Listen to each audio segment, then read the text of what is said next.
रोहित पवार यांचे सासरे सतीश मगर सुनेत्रा पवार यांना भेटून गेलेले आहेत। आताची महत्त्वाची बातमी आपण पाहतोय। काल रोहित पवार यांचे सासरे सतीश मगर सुनेत्रा पवार यांना भेटून गेलेत आणि या दोघांमध्ये काय चर्चा झाली ती मात्र गुलदस्त्यामध्ये आहे। रोहित पवार सातत्याने अजित पवार यांच्या अपघाती मृत्यूसंदर्भात संशय घेणारे पुरावे हे समोर आणतात आणि त्यामध्येच त्यांचे सासरे सतीश मगर यांनी सुनेत्रा पवार यांची भेट घेतलेली आहे। दरम्यान या दोघांमध्ये यावी काय चर्चा झाली हे मात्र गुलदस्त्यामध्ये आहे।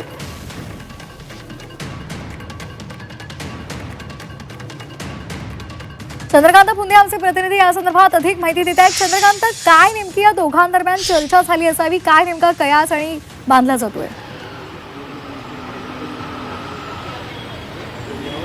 तसं पाहिलं तर सतीश मगर हे पवार फॅमिलीचे घरचे मेंबर असल्यासारखे आहेत। नंतर त्यांचं नातेसंबंध आले। आपल्याला माहिती आहे रोहित पवारांना सतीश मगर यांची मुलगी कुंती यांचा विवाह झाला। आता त्यांना सगळं कुटुंब ते एकत्र आहे। पण ज्या पद्धतीने रोहित पवार म्हणजेच सतीश मगर यांचे जावई अजित पवारांच्या अपघाती मृत्यूबाबत संशय घेणारे पत्रकार परिषद घेतात, आरोप तसे पुरावे समोर आणताना दिसत आहेत। सगळे ते गोष्टी सातत्याने आरोप करतायत। मग या पार्श्वभूमीवर मग रोहित पवार म्हणजे आपल्या जावयाचा काही निरोप घेऊन सतीश पवार वहिनी सुनेत्रा पवार यांच्याकडे आले होते का, अशी शंका घ्यायला बराचसा वाव आहे।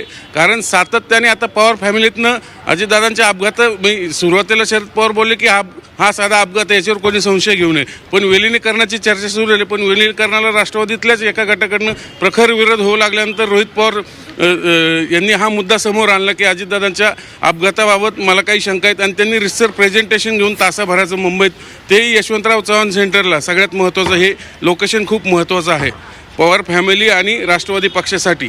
म्हणून तिथून हे सगळं झाल्यामुळे मग विलिनीकरण जर होत नसेल तर मग ह्या सगळ्या गोष्टीचे सातत्याने हे समोर येत आहेत का, असा एक मुद्दा। आणि म्हणून मग आपले जावई रोहित पवार यांची भूमिका काय आहे ती सुनेत्रा पवार आणि जय पवार पार्थ पवार यांना सांगण्यासाठी सतीश मगर तिथं आले होते का? तसे ते फॅमिली मेंबर आहेत, भेटू शकतात, सदिच्छा भेटे असू शकते। पण हा संदर्भ खूप महत्त्वाचा आहे। रोहित पवार ज्या पद्धतीने आरोप करतायत, एकीकडे विलिनीकरण लांबत चाललंय, दुसरीकडे राष्ट्रीय अध्यक्ष म्हणून पार्थ पवार की सुनेत्रा पवार, कारण शरद पवारांची इच्छा आहे विलिनीकरण व्हावं आणि पार्थ पवार यांनी राष्ट्रीय अध्यक्ष व्हावं असं बोललं जाते। पण राष्ट्रवादीतला एक गट आहे की त्यांचं म्हणणं आहे की नाही, सुनेत्रा पवार यांनीच व्हावं राष्ट्रीय अध्यक्ष आणि विलिनीकरण होऊ नये, अशा एका गटाची इच्छा आहे। पण पवार फॅमिलीला हे विलिनीकरण हवंय। अनेक आमदार खाजगीत बोलून दाखवतात। काल अनेक पदाधिकारी सुनेत्रा पवार यांना भेटले असते, त्यांनी लोकल लेवलला म्हणजे पुणे जिल्ह्यात तर हेच सांगितले की आम्ही एकत्र आलो, दादांची इच्छेनुसार तुम्ही एकत्र आलं पाहिजे। त्याच्यामुळे आता विलिनीकरण व्हावं तर कसं व्हावं आणि एकूण हा जो प्रेशर आहे फॅमिलीचा येणार, इतर मुद्द्यांवर काही चर्चा या दोघांमध्ये झाली आहे का हेही पाहणं महत्त्वाचं आहे। धन्यवाद दिलेल्या सविस्तर माहितीसाठी।